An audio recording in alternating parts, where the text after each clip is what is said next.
तमंचावाद, परिवारवाद के बाद आतंकवाद। यूपी विधानसभा चुनाव में तीसरा चरण आते आते तनातनी इस कदर बढ़ गई कि सीएम योगी ने अहमदाबाद ब्लास्ट का कनेक्शन आजमगढ़ से जोड़ते हुए समाजवादी पार्टी पर हमलों की बौछार कर दी। इस चुनाव में दोनों ओर से इतना कुछ दांव पर है कि कोई भी मुद्दा अछूता नहीं रहा।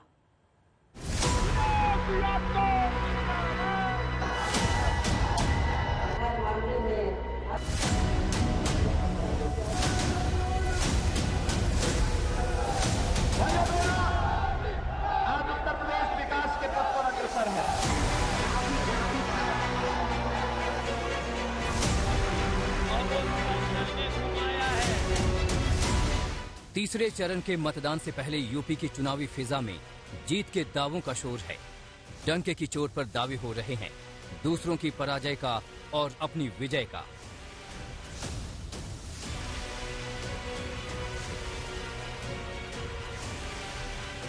समाजवादी पार्टी और गठबंधन के लोगों ने शतक मार लिया है। अब 22 में भाजपा को जिताकर बाउंड्री लगानी है, चौका लगाना है। यूपी के लोगों ने ठान लिया है कि होली आने से पहले 10 मार्च को ही रंगों वाली होली हम धूम से विजय की होली मना देंगे। यूपी के चुनाव की यही तो खूबसूरती है। जैसे जैसे जंग आगे बढ़ती है, रोमांच बढ़ता ही जाता है। मोदी जी, योगी और अखिलेश को क्या करेंगे सलाह। जाटलैंड की लड़ाई खत्म हो गई तो यादव लैंड पे चढ़ाई होने लगी। तीसरे चरण में चुनाव की चाल बदली, मुद्दे बदले, नेताओं के तेवर बदले। तीसरा दौर आते आते यूपी के चुनाव में आतंकवाद को भी दाखिला मिल गया। आज गुजरात के अहमदाबाद के एक न्यायालय ने गुजरात के एक सीरियल ब्लास्ट के मामले में अपना फैसला सुनाया है। उसमें मृत्युदंड प्राप्त होने वाला एक आतंकी का संबंध दुर्भाग्य से आजमगढ़ से भी है और उसके परिवार का संबंध समाजवादी पार्टी से है। आप अनुमान कर सकते हैं समाजवादी पार्टी के मंसूबे क्या हैं। योगी आदित्यनाथ ने अहमदाबाद का आजमगढ़ से कनेक्शन जोड़ा, समाजवादी पार्टी का दहशतगर्दी से दामन जोड़ा और तीसरे दौर को नया रूप रंग देने की कोशिश की। योगी तो यूं भी अखिलेश यादव पर हार्ड हिटिंग हमले करते रहे हैं, जिसका जवाब भी अखिलेश की तरफ से उतना ही सख्त दिया जाता रहा है। याद करना, हमने 5 साल के अंदर समाजवादी पार्टी के संरक्षण में पलने वाले पेशेवर गुंडे और अपराधियों के खिलाफ बिना किसी मान मनोबल के कार्रवाई की है। और मैं आपको आश्वासन देने के लिए आया हूं कि बुलडोजर को मरम्मत करने के लिए भेज दिया हूं। 10 मार्च के बाद जब ये फिर से चलना प्रारंभ होगा तो जिन लोगों में अभी ज्यादा गर्मी निकल रही है, भाइयों बहनों, ये गर्मी 10 मार्च के बाद अपने आप शांत हो जाएगी। और जिस तरीके का पहले चरण में चुनाव हुआ है, मैं समझता हूं पहले चरण के लोग और पहले चरण का संदेश यहां भी पहुंच गया होगा कि पहले चरण से ही गठबंधन ने बढ़त बना ली है और दूसरे चरण का जो वोट पड़ा है उसके बाद तो गठबंधन ने अपना शतक लगा लिया है।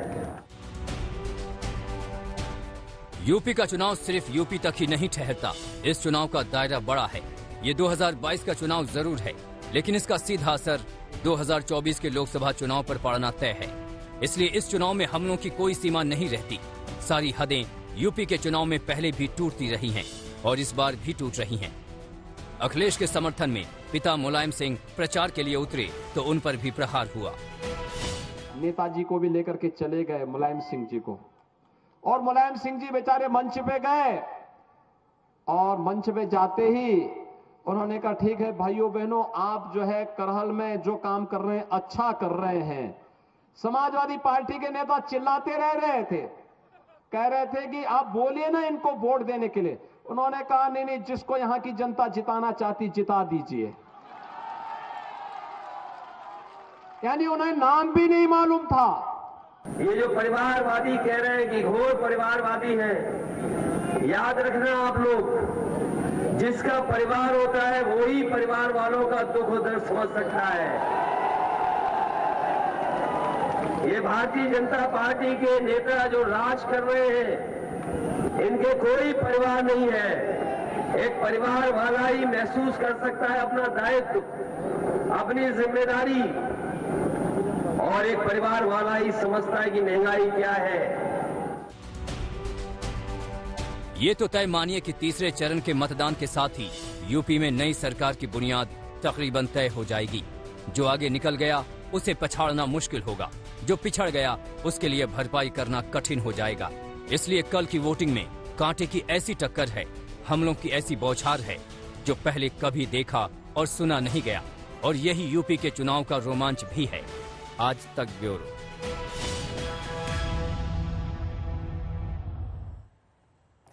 तीसरे चरण की जंग यादव लैंड में हो रही है। यहां समाजवादी पार्टी का दबदबा माना जाता है, लेकिन 2027 के नतीजे समाजवादी पार्टी की बेचैनी बढ़ाने वाले रहे हैं। 2017 में इतना बड़ा फासला कायम हो गया कि अखिलेश को भरपाई करने में एड़ी चोटी का जोर लगाना पड़ रहा है।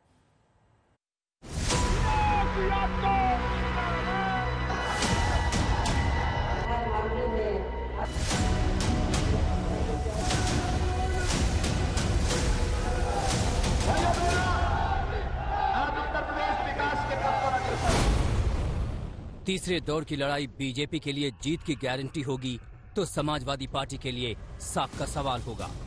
कल यानी 20 फरवरी को तीसरे चरण में 16 जिलों की 59 सीटों पर वोट डाले जाएंगे।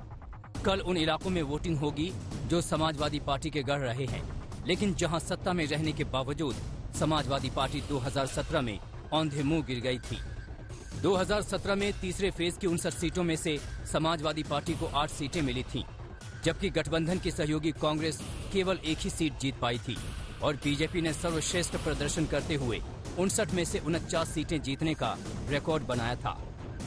जबकि 2017 में पहले 3 चरणों की 172 सीटों में से 140 सीटें बीजेपी ने अपने नाम की थी। 2017 के पहले क्या होता था? बुंदेलखंड में माफिया हावी थे, खनन माफिया, भू माफिया, पशु माफिया, वन माफिया और तमंचावादी माफिया भी हावी थे ना। मुझे एक बात बताइए, आज राह चलते हुए किसी राहगीर पर, किसी व्यापारी पर या किसी बेटी पर कोई तमंचा तानने का दुस्साहस कर पाएगा? 2017 के पहले तो होता था ना, क्योंकि वे तमंचावादी थे, नाम समाजवादी, काम तमंचावादी, सोच परिवारवादी, यही तो होता था। 7वें चरण तक आप देख लेना, भारतीय जनता पार्टी के बूथों पर सन्नाटा छा जाएगा और भूत नाचेंगे भूत। और इन्हें बूथ पर कोई दिखाई नहीं देगा, मक्खी मारने वाले भी नहीं मिलने वाले।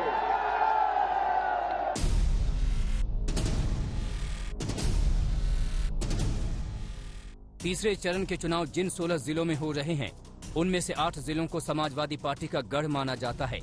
आइए सबसे पहले जानते हैं कि 2017 में समाजवादी पार्टी के इस गढ़ में मुकाबला कैसा रहा था। इटावा, औरैया, फिरोजाबाद, मैनपुरी, एटा, कन्नौज, कासगंज और फर्रुखाबाद को मिलाकर इन 8 जिलों में 28 सीटें हैं। इन 28 सीटों में से 20 सीटें ऐसी हैं जहां यादव और मुसलमान मतदाताओं की आबादी करीब 40% है और इन वर्गों को समाजवादी पार्टी का कोर वोटर माना जाता है। लेकिन साल 2017 में बीजेपी ने इन 8 जिलों की 28 में से 22 सीटें जीती थीं, जबकि समाजवादी पार्टी सिर्फ 6 सीटें जीत पाई थी। 2012 में इन 28 सीटों पर समाजवादी पार्टी के 26 उम्मीदवार जीते थे, उनमें से 10 यादव थे। मैनपुरी में पहली बार भारतीय जनता पार्टी 4 की 4 सीटों पर अपनी विजय पताका फहराएगी। मैनपुरी है, करहल है, भोगांव है, किसनी है, चारों पर भारतीय जनता पार्टी जीतेगी।